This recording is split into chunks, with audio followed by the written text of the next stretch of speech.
Get started. Thank you everybody for joining, and this session will be recorded. And we appreciated everybody taking their busy Purim Sunday on spring break and joining us. And my name is Yair, and I'm located here around in the suburbs of Philadelphia. And these are the webinars that we have every week now on Sunday, or most of the Sundays. Oh, I see that Karen is joining us as well. Great. And myself and Karen will be hosting these webinars. And today we're very lucky and fortunate and honored to have Izhar Shay and speaking with us. He's now currently in Israel. And I will just introduce him very briefly. And really the goal here is to let him talk and hear what he has to say in the next half an hour, 35 minutes. And while you're hearing him and listening to him, to his insights, please, if you have any questions or comments, write them on the chat or the Q&A, not the chat, but the Q&A, and Karen and myself will pick them up and ask them later in the second portion. So Izhar is an incredible man who is well known in the high-tech, biotech, generally startup nation scene in Israel many, many years ago. And as such, he's been involved in many startup companies, in the journey of many startup companies. He worked for many years, maybe a decade or so in the United States. And that led him eventually a few years ago to join the politics. And as an MK, it was pretty obvious that given all of his involvement in investments and startups and technology, that he will be the Minister of Science and Technology. And indeed, he was for about a year, around 2020 and 2021, the Minister of Technology and Science. Since then, he's been doing a lot of different things, volunteering work, working with different organizations, educations, so many different projects that you can't even imagine. And unfortunately, and very, very sadly, he came to be known recently in the last 6 months since that damn October 7th because of his personal loss and his family personal loss. Yaron, his son, has served in an elite combat unit and died protecting one of the kibbutzim close to Gaza on October 7th. And as a result of this, I want to hear from you, Izhar, what emotions do you carry now, months after all of this? And I'd like you to start opening by talking about whatever you want. But I also, if you don't mind, I'd like to hear about what you have started this October, the next October, initiative, which to me is so inspiring and incredible. So, with this, I really wanted to start by asking you, I heard your speech. You made an amazing speech, so heart-moving yesterday in front of all the kidnapped people talking about it. And I'd like to hear first, what do you feel? What can you express a little bit of your emotions? And please talk about what you've been through, you and your family. And thank you for joining us. Yes, thank you, Karen and Yair, for having me and for the opportunity to speak with an American audience, which is extremely important for us as Israelis. It is important always, definitely even more so, given the current situation and what we have been experiencing here in Israel. So as you said, Yair, my life, our life as a family has completely changed on October 7th. Our son, Yaron Ori Shay, an American Israeli citizen, he was born and raised for the first few years in the East Coast of the United States and sort of made Aliyah. We relocated back to Israel for Yaron. It was making an Aliyah to Israel at the age of 4. He grew up as an American Israeli citizen, a proud citizen of both nations, by the way. He joined the Israeli army late 2021, became part of the Sayeret Nachal, the Special Reconnaissance Unit of the Nachal Brigade, and qualified as a combat soldier in February of last year of 2023. He qualified in excellence, received honors from the commander of that unit, who was also killed in action on the same day, October 7th. The unit, the patrol unit was stationed at the southern part of the Gaza border on that day. They were protecting an area called Kerem Shalom, which ironically translates to English as Vineyard of Peace. So this is where that unit was stationed that day. They were protecting a section of the border that spans across about 20 miles from south to 20 miles north of that point of Kerem Shalom. And they had been there for a few weeks before the October 7th attack. And as such, they were the first responders. At 6:30 in the morning, they were attacked by, first of all, a very intensive air and ground missile attack, which was followed by the penetration of thousands of Hamas terrorists, very well trained and very well equipped, into the Israeli side of the border with Gaza. On their part of the border, on their section, that translated to hundreds of terrorists whose intention was to, first of all, destroy Kerem Shalom, then the army base, which is adjacent to Kerem Shalom, and then to move on east. Kerem Shalom is a kibbutz which is practically by the border, adjacent to the border. The kibbutz fence is also shared by the border with Gaza, hence the danger and the proximity of those terrorists to accomplish their mission and enter the kibbutz. As they were attacked, the commander of the unit, together with Yaron and another soldier called Omer, made it a point to get as closer as possible to the entrance to the kibbutz, because what they had in mind was, we are here. If we do not act immediately, and if we do not put ourselves between the terrorists and the kibbutz, the people in the kibbutz are facing significant dangers. I had a debrief with the people who survived that attack.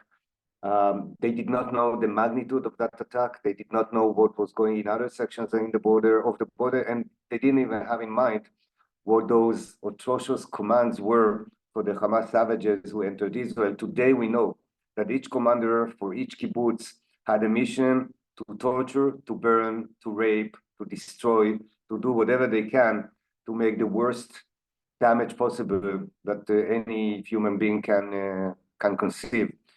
But they stood there, again, our son Yaron, with 2 additional Israeli soldiers for about an hour, facing what we know today is the count of many dozens, probably hundreds of terrorists. And they were the only divide between those terrorists and the entrance to the kibbutz. Eventually, the bottom line is that the kibbutz was not penetrated. The kibbutz stayed intact. The kibbutz population can go back to that kibbutz when the IDF decides that the time has come. That decision has not been made yet, but the kibbutz is there. The houses have been kept intact, and the kibbutz civilian population has not been harmed. It is an important contrast to the very sad, tragic situation that we face today in many other kibbutzim, which are very close to that area, Be'eri, Kfar Aza, Nir Oz, and so on. Our son Yaron was critically wounded during that battle, which actually kept the terrorists out of the kibbutz. He also was able, and he was in charge of communications of that jeep where they fought against those terrorists. He was able to alert the kibbutz emergency response unit and the army base emergency response unit. And while doing this under fire, he actually is responsible for the fact that many people at the army base itself are alive as well. Female soldiers who were in charge of the electronic equipment at that army base were all saved because of the alert of the soldiers who were ready to respond to the terrorists who also approached that army base. And many non-combat soldiers were also saved that day. As I said, Yaron was critically wounded. He was lifted by a helicopter later that day to Hadassah in Jerusalem, to the Hadassah hospital, where he was pronounced dead on arrival on about noon, midday of October 7th. That was a Saturday of Simchat Torah. To your question, Yair, to your suggestion about the Next October initiative, while we were mourning Yaron during the Shiva period, we started thinking about ways to commemorate his not only his valor and heroism, but also his special character. He was a very beautiful kid from the outside, but definitely from the inside. He was a charismatic leader. He was a perfect volunteer. He volunteered as a Boy Scout leader for many years. He volunteered through a gap year between high school and his military service, where he went to volunteer with kids from social economic challenged backgrounds in the south of Tel Aviv. And many of them followed him as a true leader. Many of them came to his funeral and during the first 30 days of his mourning, and are still following up with us to this very date.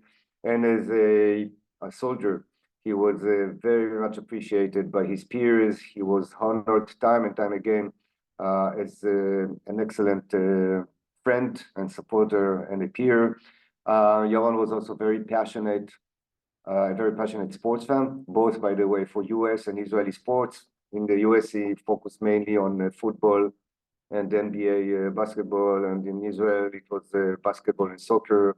But he was a real sports fan and a passionate. He was also an avid music fan. He played the piano for 11 years. He liked all kinds of styles of music, and he had an excellent sense of humor. And I'm mentioning all of this because we wanted to commemorate him as he was. And this is exactly the case with 1,500 victims of this atrocious attack on Israel. We count today about 500 soldiers who lost their lives and about 1,000 civilians, all of whom deserve to be commemorated. And when we thought about Yaron's heroism and the way we want to commemorate it, we thought about the nice Jewish tradition of planting trees on behalf of people who passed away. We moved from that to the concept of seeding in high tech. I am, as Yair mentioned, coming from a high-tech background, and so do two of our sons, Yaron's brothers, and so we moved from seeding or planting a tree to seeding a company, and from there we moved to seeding many companies, which will commemorate all the fallen soldiers, and then we moved or expanded that to commemorating all the victims, and this is how the Next October initiative came about. This initiative undertakes to assign 1,500 young, innovative Israeli companies to 1,500 families of the victims. Each of these link between a company and a family will create commemoration activities for the foreseen future for many years to come. And those activities will be dedicated to the special character, the special attributes, the special all the special attributes that a family may want to remember on behalf of their fallen dear one. And so that's a very important pillar of the Next October initiative. The other pillar is, this is about our economy and about the business of innovation. When supporting 1,500 companies and making everything possible to increase their chances for success, we are reigniting the Israeli economy. We are supporting the notion of creating job opportunities, taxation opportunities for our government, export taxes, and so on and so forth. This is extremely important for the Israeli economy, as we are watching it today, carrying a very significant toll because of this ongoing war. So the first pillar is commemoration, the second pillar is economic, and the third one is a national response. This is how, on a national level, we respond to this atrocious attack of those people who came to destroy, to kill, to burn, and to eliminate us, which was the bottom line intention. They came to destroy. We are responding with innovation. We are responding with innovation that will create 1,500 new products and services, all of which will make for a better world. They came to destroy. We are giving back with good stuff to the world. And that's why the president of Israel, Mr. Herzog, has endorsed Next October as a national initiative. This is why we count today hundreds of supporters, business supporters, which means companies that have joined us as allies, as partners, and as some, or I should say most of them, as companies that want to also commemorate a fallen soldier or a victim. This is the Next October initiative. We engaged with many investors from out of Israel in order to encourage them to go back to the Israeli market and to invest in innovation, in Israel innovation. We launched this initiative in December in London, in front of about 300 European investors. We did this in Berlin last month. We continued from there to New York and had a very successful launch for the United States aspects of this program. And we will continue to do this at any time, anywhere we need to do in order to raise the awareness and to make sure that we eventually end up with 1,500 companies, hopefully not more than that, but 1,500 companies as we count them today for 1,500 victims of this war. So that's in a nutshell what we have been engaged with ever since the heroic falling of our son Yaron on October 7th. You also mentioned a specific question, Yair, about yesterday, so let me address this and then I'll stop to hear your next questions. As we are dealing with the situation, we also are dealing with a very significant crisis of our hostages. Today, we have 134 hostages who are being kept under any kind of international or human law in Gaza. They are all kept with or guarded under inhuman, life-threatening conditions. Some of them we know are already dead, probably a few dozens of them, but we want to see all of them coming back as soon as possible. And there is the very significant focus in Israel and hopefully elsewhere on the fate and the future of these victims of this war. We need to see them back home.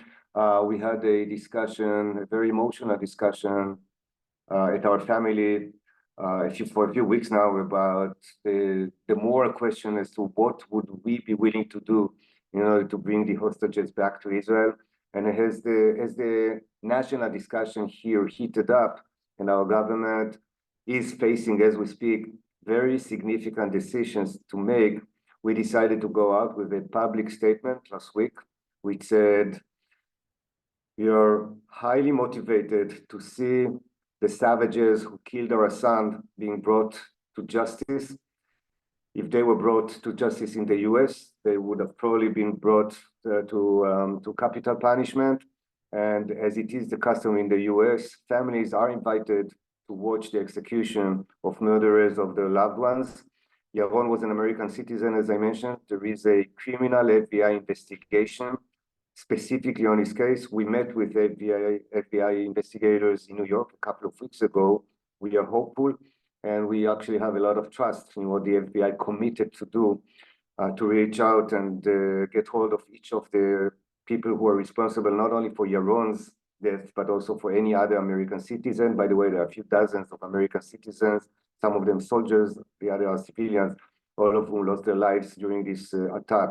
So we are hopeful, and we have the patience to wait until those people are brought to justice. However, if the price of bringing our hostages back home means that we have to let go those savages, specifically the people who took the life of our very dear one, Yaron, we are willing to do so.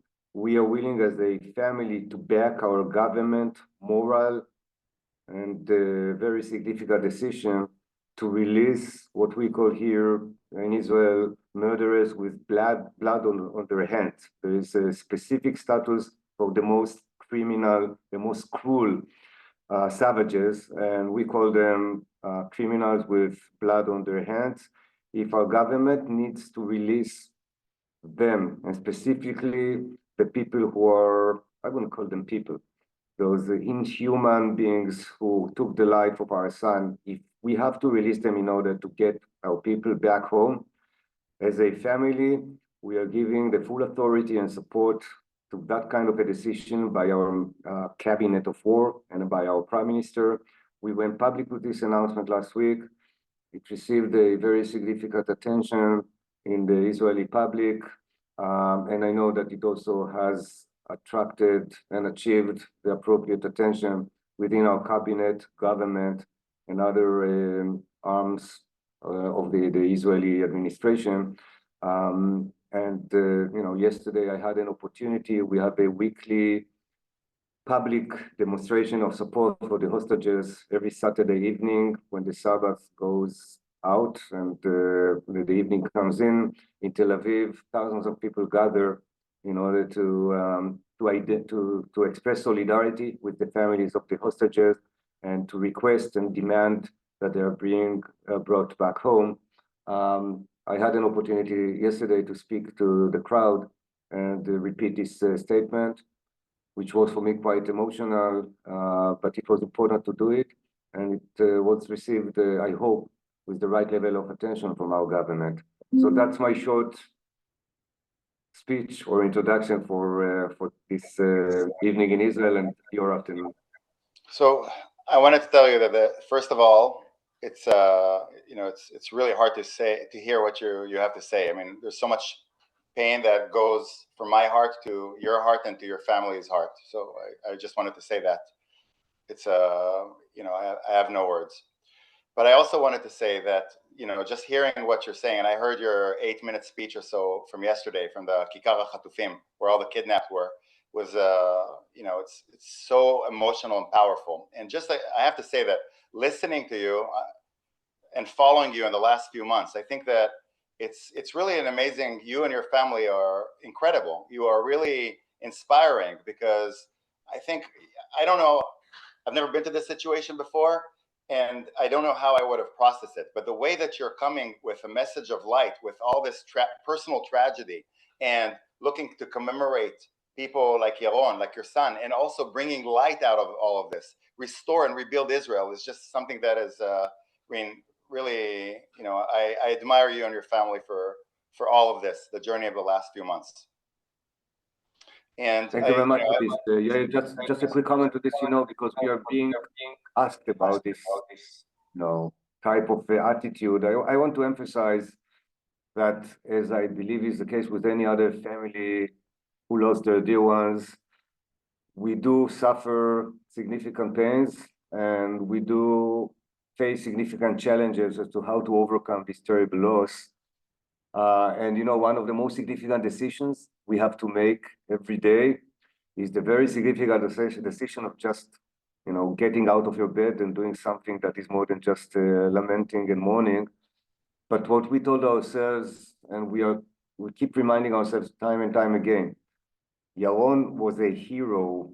He stood there while totally understanding and being aware of the potential consequences, and expressed the most significant valor somebody can express. So who are we not to follow his legacy? Who are we not to do what we think is important to do on behalf of him? And there's so many heroes, really heroes, who stood there on that day and really saved us as a nation, as people, as the soldiers who were there as first responders. And while still, in carrying this strategy, saved us as a nation and as a people who want to live our lives here. Once we understand this, what we are doing is just a minor effort and something as trivial to do as what I've just described. And this is not only an inspiring, amazing story, what you're telling us, but to me, but there are many people here, almost 80 people who are joining us, mostly American Jewish people, and many more who will watch this recording. And the question that I have to you is this: many of the American Jews have been very interested in what's happening in Israel and kind of have been so involved. And it's really amazing to see I live around Philadelphia, so many American Jews from conservative and secular and reform and Orthodox are pouring in and really trying to do everything in their power to support Israel now, to fight anti-Semitism, which is exploding now in the United States and probably all over the world, and really try to support Israel physically with donations and any other way that they can, listening to webinars such as this one and learning more about the situation. I think my next question to you is, during these times, we're still in the midst of the war. We're approaching 6 months. The kidnapped have been in inhumane conditions by these creatures, dark creatures, for almost 6 months. What do you think? What is your advice or suggestion as somebody who has been living and working in the United States, and the American Jewry and the Israelis? What can we, American Jews, do here from the United States to be as supportive of Israel as possible during these days? Well, thank you for this question, Yael. I would start by stating that support and solidarity with Israel these days is extremely important for all of us here. While we are enduring the suffering and we're still in the midst of a military situation, and while we are mourning our dead and desperately awaiting good news from our hostages, we need people to express solidarity with us and to help us spread the message out.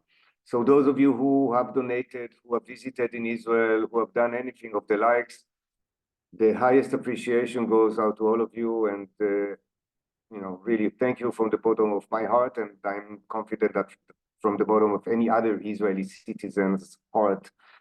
That said, we need to spread the word out there in the US and elsewhere. Speak to your communities, speak to the people that you may know, not only the Jewish people that you are friends with, but speak to everybody who is willing to listen to you. And you know what? Speak also to those who are not willing to listen to you. Make them hear, make them listen. And there's so many things to explain, so many lies to face, so many fake news to pull apart. There's a lot of work to be done. As an example, I met with a delegation of CEOs of a number of banks in the US who came to Israel over the weekend. They were preconditioned. They came here, which meant they went in with the motivation to learn what the hell is going on here. But frankly, some of them were divided. Some of them were not really sure who is right and who is wrong. They drew some very wrong parallels, and I'm not blaming them. These are intelligent, intellectual people who came here to understand and to learn more. So I spent about 20 minutes on analyzing this combination of words that reads from the river to the sea, Palestine will be free. And I asked them, what do they think this combination of words means? And you know what? These are intelligent, highly educated people. Most of them didn't have any idea, except for the fact that they heard this riddle time and time again all over the media and so on. And we met at the Hilton in Tel Aviv, facing the sea. I told them, look, this is the sea that is mentioned here, and the river is about 35, 40 miles from here to the east. And from the river to the sea, Palestine will be free means 7 million Jewish people are to be eliminated, extradited, murdered. This is the meaning of Palestine will be free.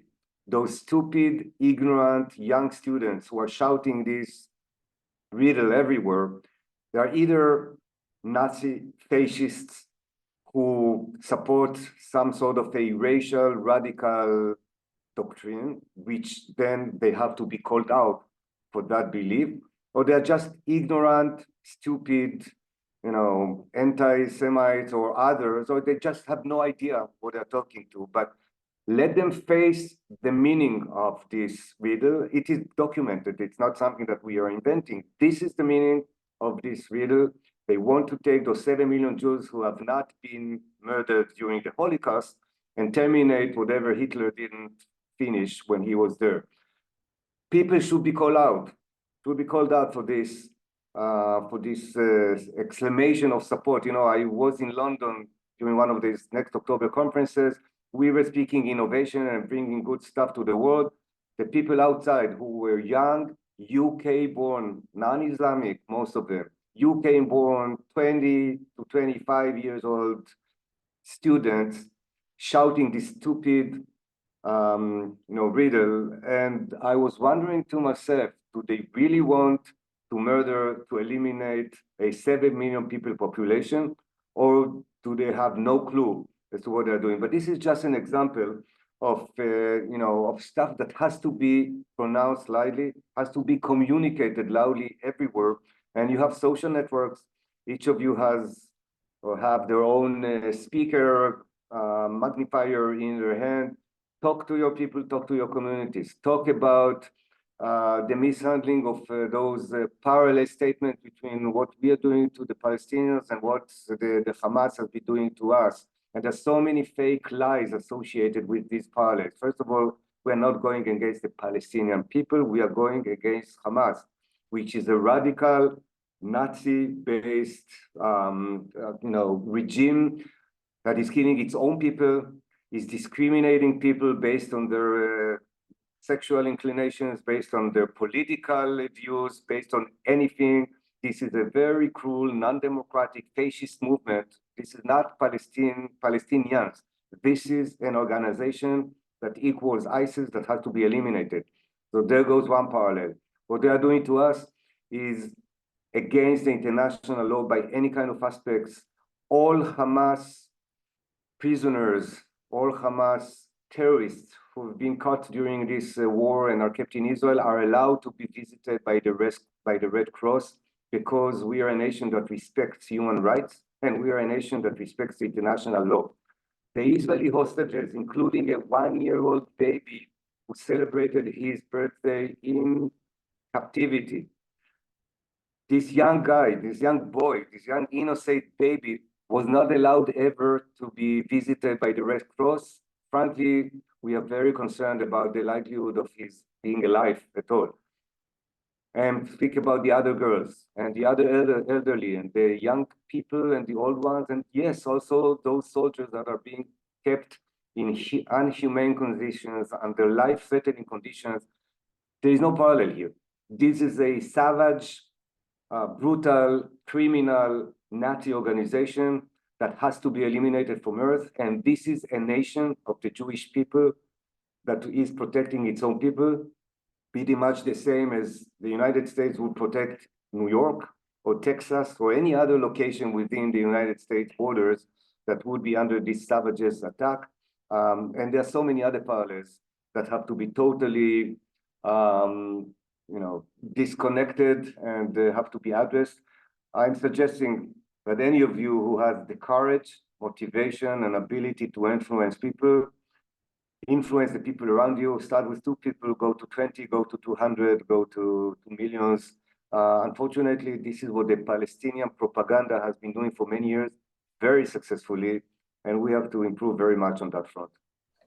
I think it's an excellent point, and I'll just say in response that last Sunday, our webinar was focused specifically on anti-Semitism in campuses around Philadelphia, and we hosted several professors and students, and the situation now, Izhar, is scary. There is so much anti-Semitism on a daily basis, and just now in a college that is a few miles away from me, there is an official organization supported by the college that on this Wednesday, they're coming up with an event to show and to protest against Israel weaponizing COVID against the Palestinians. So this is something that we're dealing basically every day.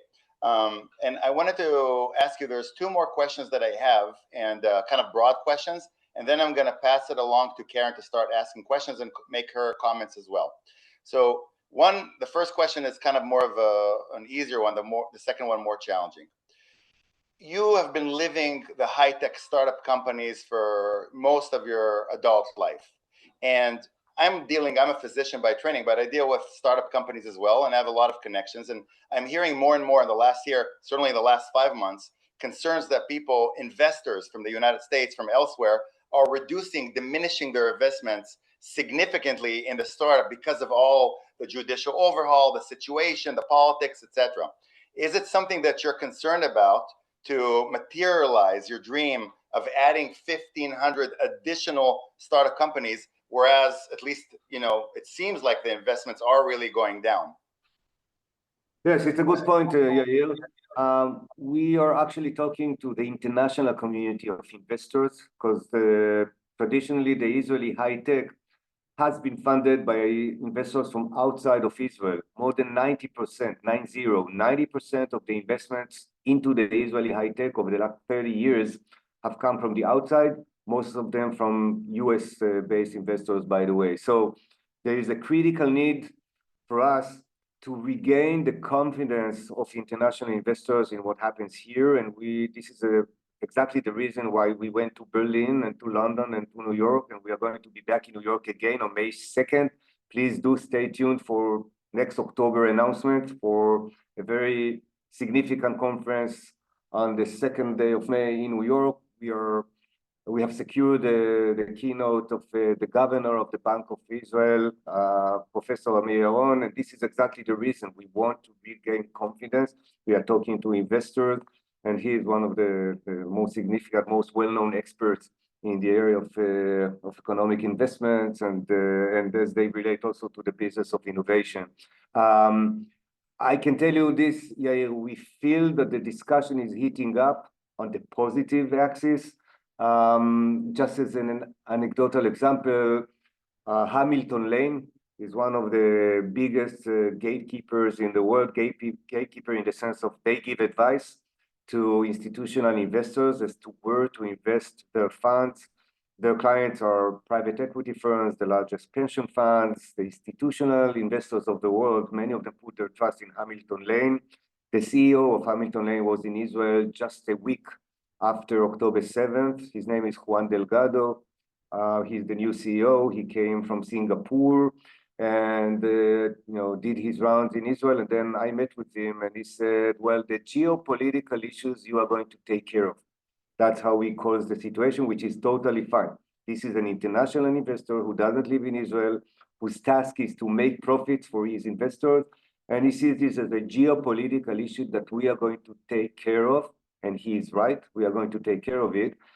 And then he said, the Israel innovation is important to the world, not only because of the innovative aspects, but also because people have been making money on top of the Israeli innovation. And he gave his marching orders mainly to his US people, but also to his people worldwide. Invest in Israel now. Invest in Israel now, because by the way, the prices have gone down.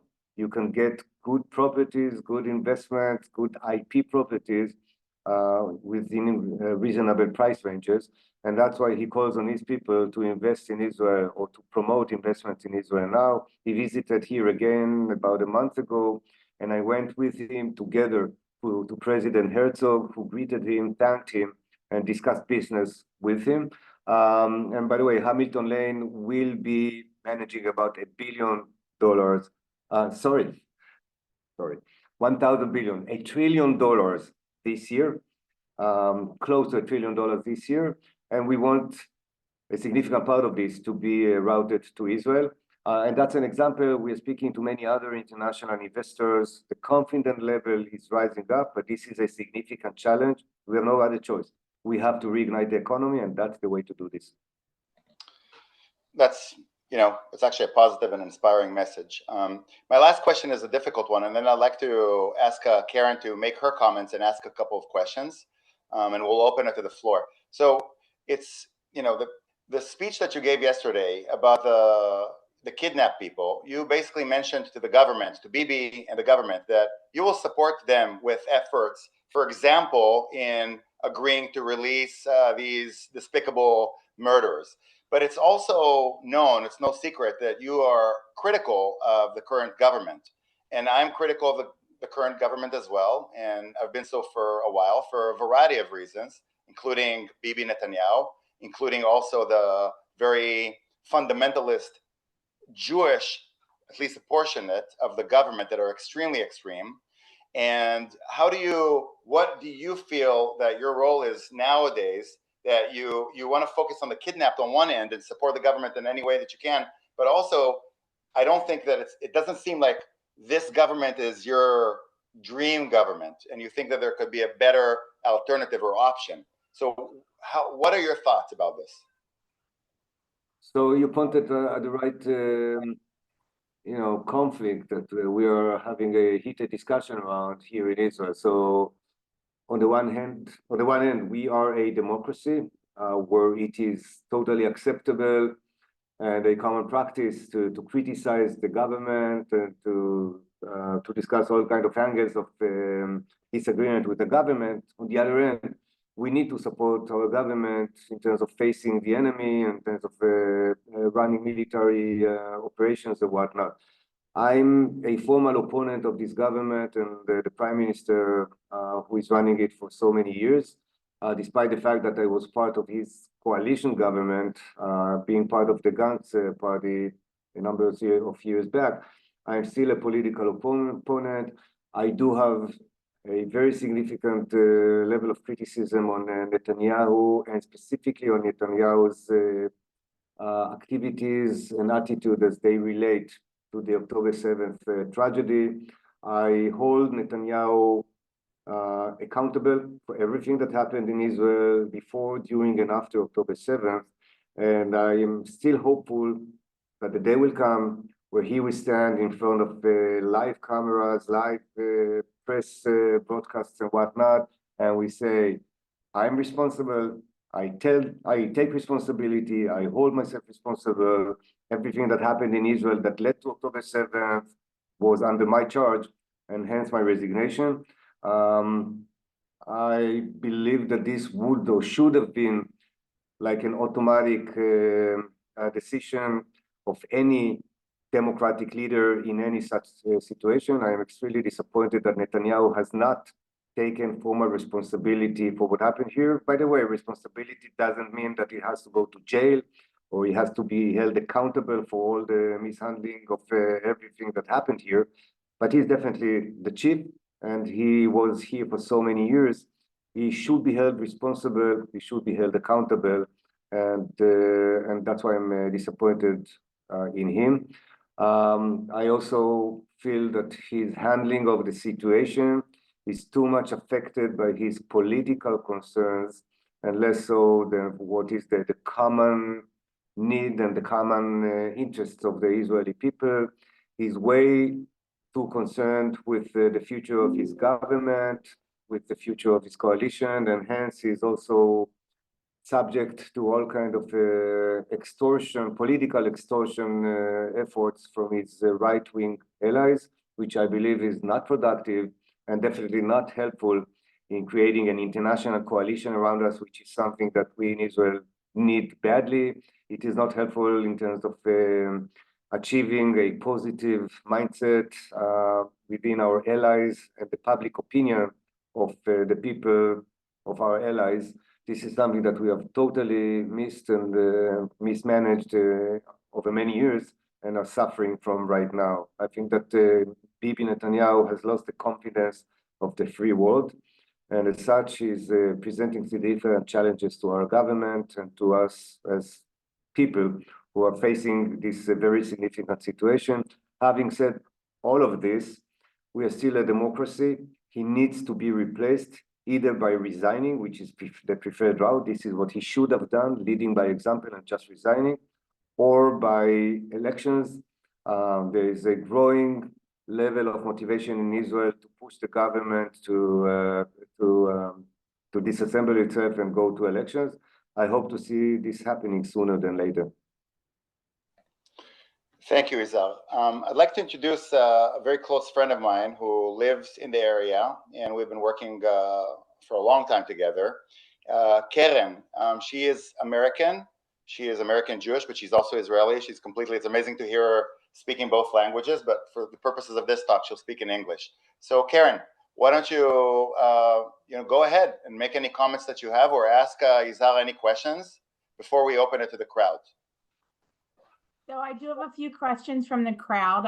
I just want to tell you that I agree with Yair. I think your personal story of how you turn around such a horrific tragedy, and my heart goes out to you for your loss, it's an inspiration to everybody. I mean, there are many ways that people deal with tragedy and loss, and you have chosen to do something wonderful and beautiful, and I commend you and your family. It's a wonderful thing. So I have a couple questions related to that from the group. The first one is, are you aware of any Palestinian or Muslim group that has ever called for the unconditional release of the hostages? I'm not here in Israel. I've never heard of one, but have you heard of any group of Palestinians or Muslims that has called for the release of the hostages? Lamentably, I have not. hopefully this is because I've not read enough or searched enough or done everything possible to get some glimpse of optimism and hope. But by and large, Palestinians, definitely in this region, in the West Bank and in Gaza, have not dared to raise their voice and call for the release of the hostages, just because they're human beings, innocent civilians who would have nothing to do with this conflict and have no fault on their side except for celebrating the holidays on Simchat Torah. So no, I have not heard, and this is very disappointing and saddening. Thank you. The next question is, you had mentioned investing in stocks and funds. So somebody said, are there any specific stocks or funds that you would request we invest in? Insider information? Well, if I were to suggest stock, I would have been called for interrogations by both the US and Israeli regulators. But in terms of funds, look, those of you interested to fund Israeli innovation, there are dozens of very good Israeli venture capital firms. You could seek investments directly in them or through institutional investors in the US who have practices to invest in Israeli venture capital firms and other investment tools which correlate your personal investments into institutional investments into Israeli high tech. And so I do strongly recommend that obviously you weigh your options, you consider the risks associated with investing in any high-tech company, and then make your choices as to the right partner to help you make those investments in Israel. Thank you. I have just a few more questions at the moment. So I have a comment from someone and a question, so I will share them together. And the comment is not 100% sure that the Red Cross has access to all the terrorists that were captured by Israel. You had mentioned something regarding that. And then I'm not sure what type of speaker he is. I'm a speaker who lives around New York City. Is there any organization that can help arrange speaking opportunities to explain the situation to non-Jews that you are aware of?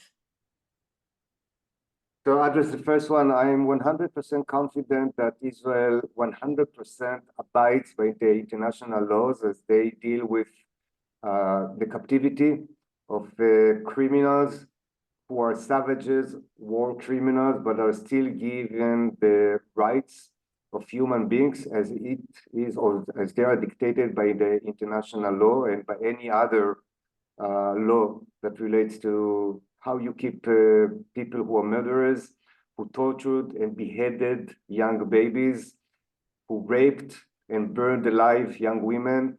They are kept in Israel and their rights are kept 100% by the international law. Stay assured of that. Whether they already have gotten the Red Cross visit, yes or no, it really depends on the situation and what the law dictates. But if the law, the international law mandates that somebody be visited by the Red Cross, rest assured that Israel abides by that law. And please do make sure that your audience hears this loud statement and understands what I've just said.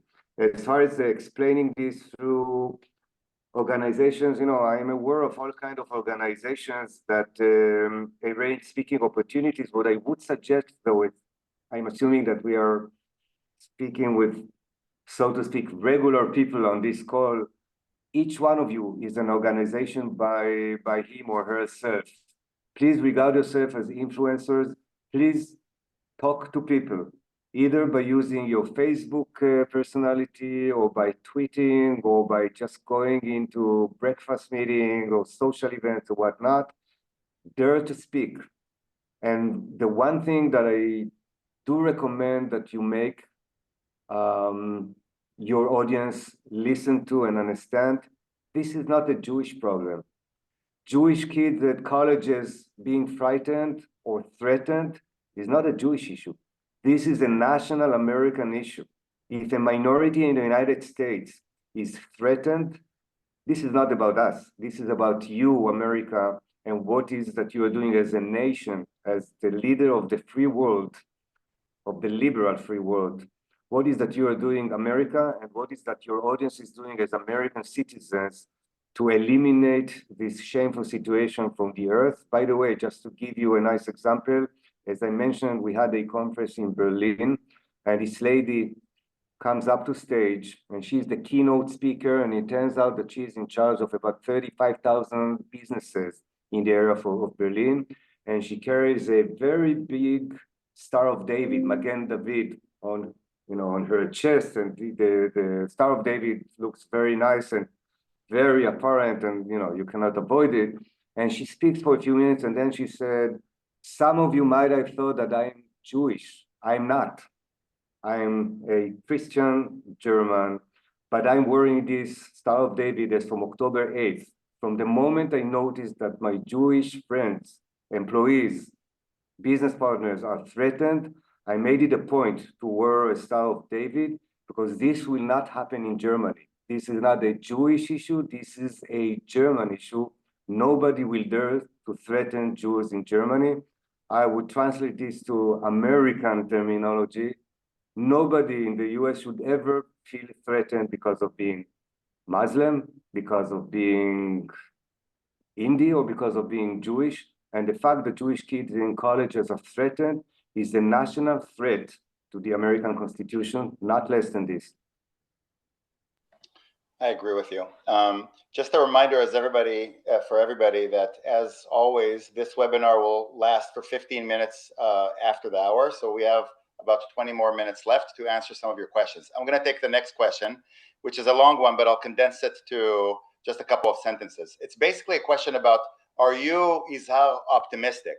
Meaning, the question was, how do we move Israel back from a country that, that cares about morals, that cares about not having convicted politicians, criminals, indicted defendants in the government? How do we move this government to a new reset and a new government that is truly run by professionals, like how you are the Minister of Innovation and Science and Technology, because that's what you did before. So how do you think, are you optimistic about this really difficult challenge? Do you think that it's feasible to reset the system and move into a new government of professionals? I start with the optimism question, because I think that's the most critical one. It is like the key to answering everything else. It's hard to live in Israel if you are not an optimist. It is hard to be a high-tech entrepreneur if you are not an optimist. It is definitely hard to be a shy family member if you are not optimist. So, I'm definitely an optimist. My father is an optimist. He came to this country 75, maybe 80 years ago in order to put together a kibbutz in the Negev, close to the Gaza border, called Ena Shlosha, which was severely damaged in this October attack. He was an optimistic then when he came to Israel to put together this young kibbutz, live in tents, and sacrifice his lifestyle in order to put together the Jewish nation. He raised 2 kids here in Israel. You had to be optimistic for doing that, given everything that we went through as a country, as a nation. And I grew up under that sentiment, and became an adult parent of 4 wonderful kids. You need to be optimistic for that. I put together a number of companies. I invested in companies. So I'm an optimist by definition. As it relates to the situation right now, look, we have so many things to correct, so many damages to repair, so many challenges facing us. But I think the good news is that we now realize that October 7th presented an opportunity for a complete rehaul of everything we are thinking, everything we are doing, and everything we are planning for in the foreseen future. We have a wonderful generation that is coming back from Gaza. These young people, regardless of their political standpoint, by the way, these are young people who took responsibility and protected us fiercely and fought shoulder to shoulder with their friends. Again, regardless of background, political views and whatnot, and they are coming back. They are now coming back. Many of them are being released. They will not take the current situation as a permanent situation that they want to live with. And many of them will take responsibility, will move forward into either political or public service positions that will help us improve the infrastructure that we have built, not to a perfect status as it looks today. I still think that we have to work very hard.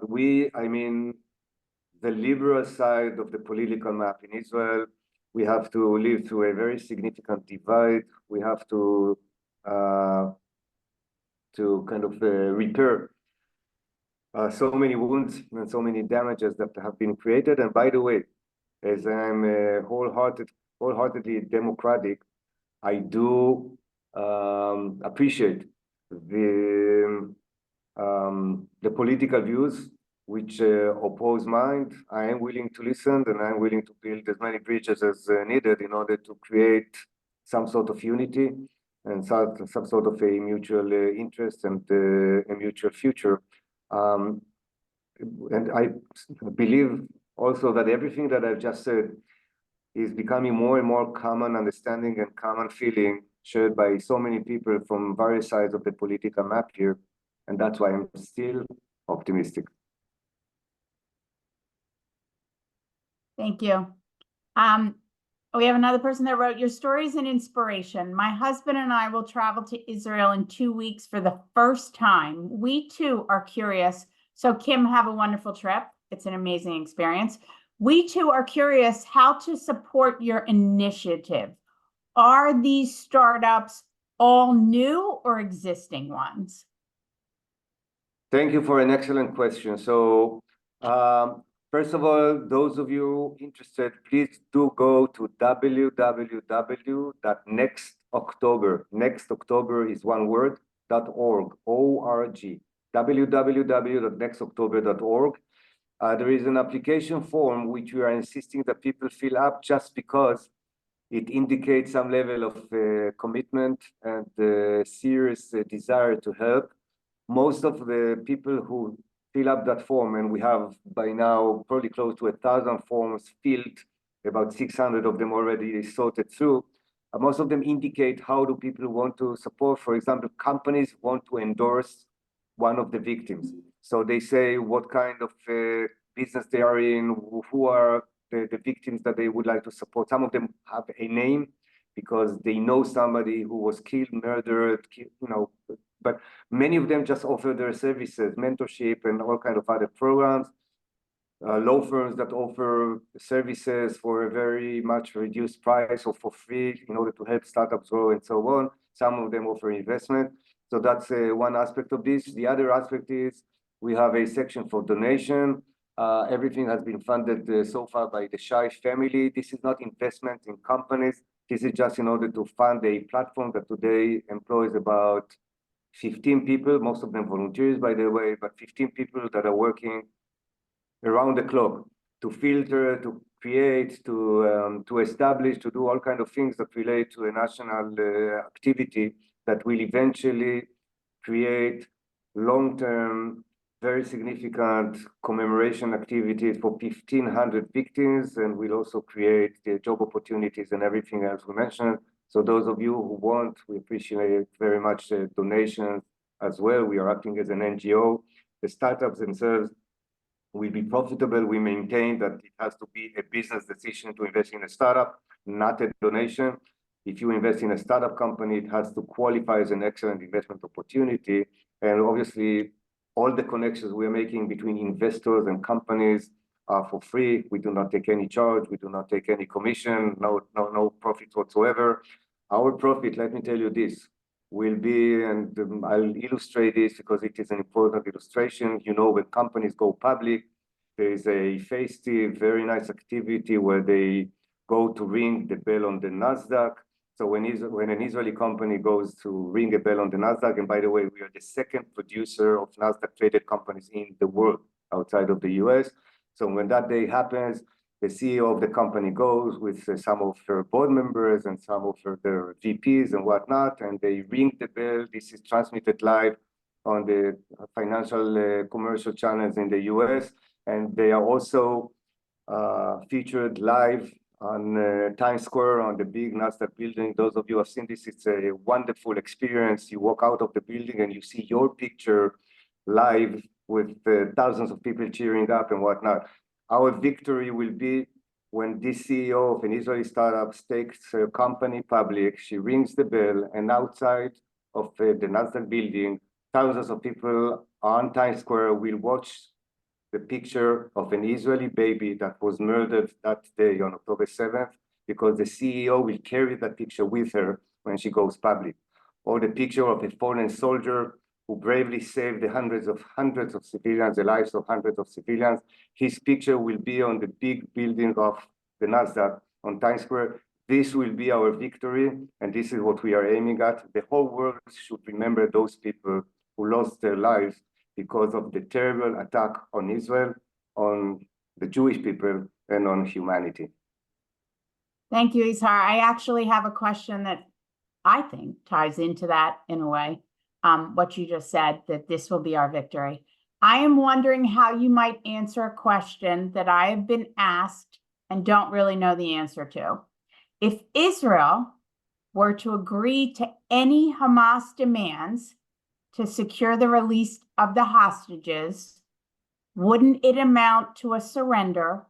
And what future might Israel and the Jews have after this surrender? It's a really good question. Yeah, it's a good question, and it is not a surrender. It is a deal that you do with an enemy. This is what you do with enemies. You fight hard, and eventually you reach a deal. This is not a surrendering deal. It is a practical deal to save the lives of Israeli citizens. Their only fault is having been there on that day, celebrating the holiday, and getting caught by those savages who are keeping them under life-threatening conditions. There is an argument about what happens with these savages when they are released from prison. We are releasing people, or we will be releasing people who murdered, raped, burned alive, beheaded young babies, and we are letting them go for free. So not for free, we are getting back our people. I, for one, claim that the life of one Israeli citizen that is alive under those life-threatening conditions in Gaza, the life of that person is worth more than thousands of lives of those savages. And please do not make any mistake. The motivation to kill Jewish people and Israelis is there regardless whether we release these savages or not. There are still tens of thousands of people in Gaza and Judea and Samaria who are highly motivated to kill, to murder, to do all kinds of atrocious activities against Jewish people. So we have to be alert. We have to not commit the same mistakes we have that led us to this terrible tragedy of October 7th. And we have to deal with the situation as it is today. In the business world, you know, the analogy is not that good, so please bear with me. But in the business world, you say we have to cut our losses and move on.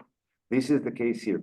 Cutting our losses means bringing back our people home, releasing savages, dangerous people who will be out there, but also trusting our security forces, our army, our intelligence, our Mossad and Shabak and so on, to get the job done in coming years.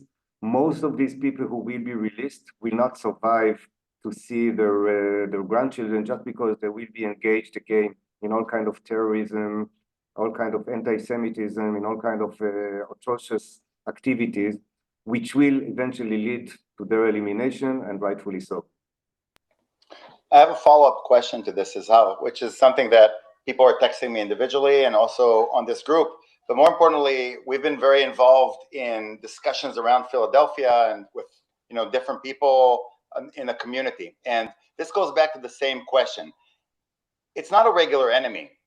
Like the Hamas that we're dealing with and negotiating with, it's an enemy that doesn't want to have peace. It is in their agenda to murder every Jewish person. That is their agenda. They're not hiding it. They did it before, and they're going to do it again if they have the opportunity. So to broaden the question that Karen just asked is, how do we negotiate? How do you even and again, this is conversations that we're having in the community in the United States. What are your insights into this in terms of how do we negotiate releasing the people with blood on their hands? How do we even negotiate a two-state solution to take it even further away with people who want nothing other than murder you with a zealous, violent, and almost a religious, fervor to it? So how do we negotiate with these people? So, you negotiate with enemies. You mistakenly raise the issue of a two-state solution. Look, Hamas has not undertaken into this attack because of the two-state desire or the two-state solution. There is no two-state solution for Hamas. There is a one state from the river to the sea. Palestine will be free solution. Elimination of 7 million Jews who live in Israel. This is the Hamas desired situation. And obviously there is no negotiating on that end. We have to negotiate the military aspects of our situation with Hamas. And, this happened in the past. Just a few months back, we released 100 plus Israeli hostages by releasing murderers, by stopping the military activities in Gaza for a few weeks. So it goes to show that you can negotiate something with savages under all kinds of threats and a situation where they have also something to gain, not only to lose. And this is the situation that has been created now again.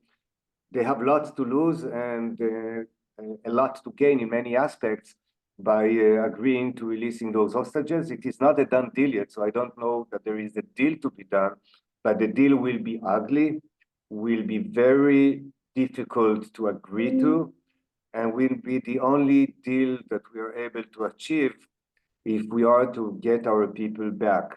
By the way, the Israeli policy has always been forever. If there is a military way to release hostages, you first go and use the military, sometimes successful and sometimes not.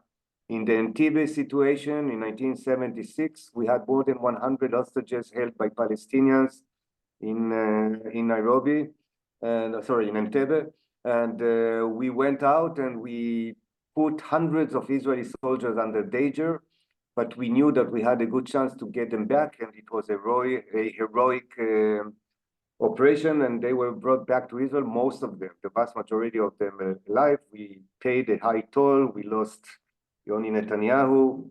We lost one of the hostages, or maybe 3 of the hostages actually, but we were able to get most of them back. And we had other situations where we were not that successful. There is a famous situation of a soldier called Nachshon Waxman, who was held by terrorists. The Israeli government decided to try to get him out of captivity by sending one of our commando units.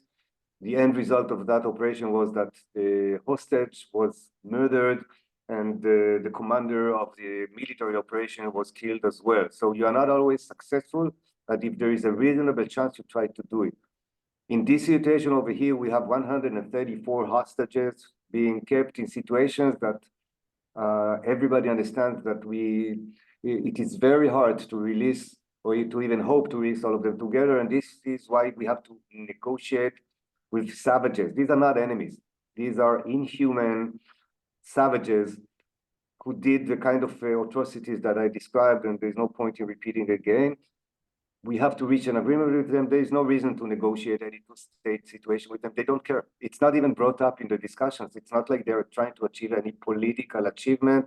All they care is maintaining their livelihood, maintaining their strongholds, and getting some assurance that their life will be spared if we let them have their way. That's it. And this is the kind of deal that we have to reach. Thank you.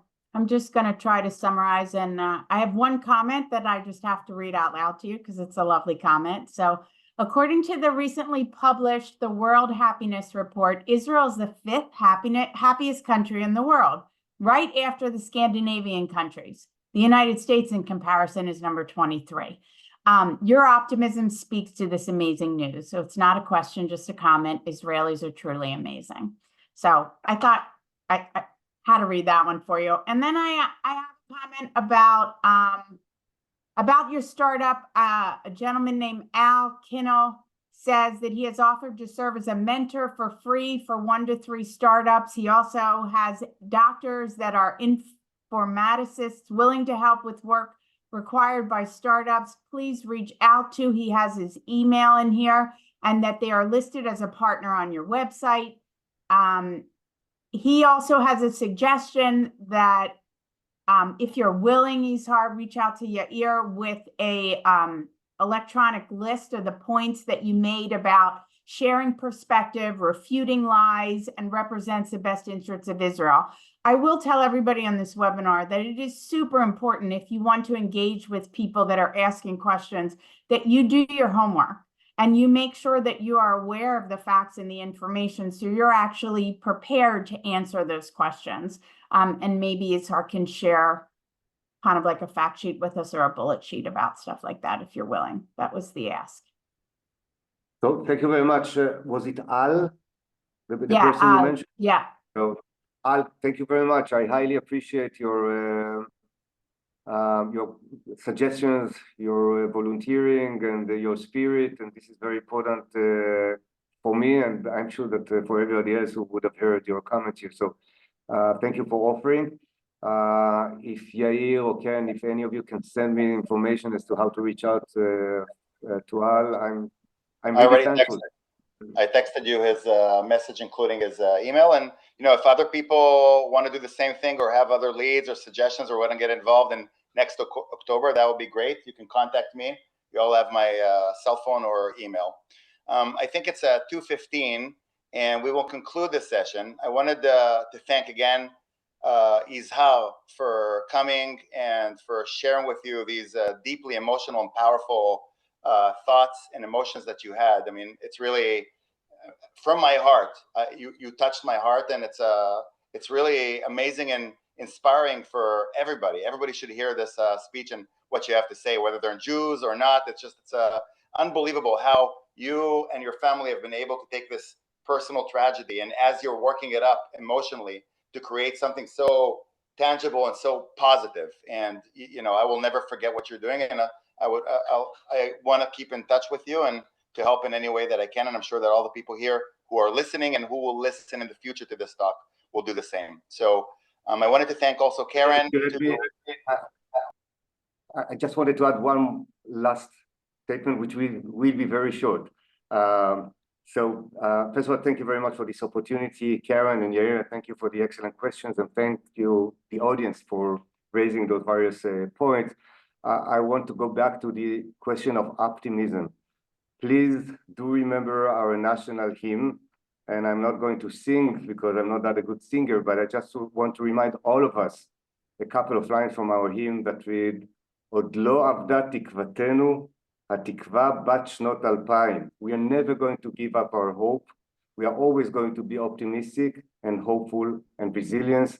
This was the biggest mistake of Hamas or anybody else who is looking at us from the outside, including anti-Semitism, including everybody else who doesn't want to see us.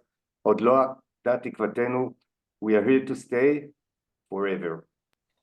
As we say here in the United States, Am Yisrael Chai, and we mean it. And toda rabba for everybody who are joining us. And we will see you in the next webinar next week with previous former MK Tehila Friedman, who is an incredible woman and social leader in Israel. So we will see you soon. Izhar, thank you so much. Moderators, thank you. Thank you. Litraot. Chag Purim Sameach. Bye.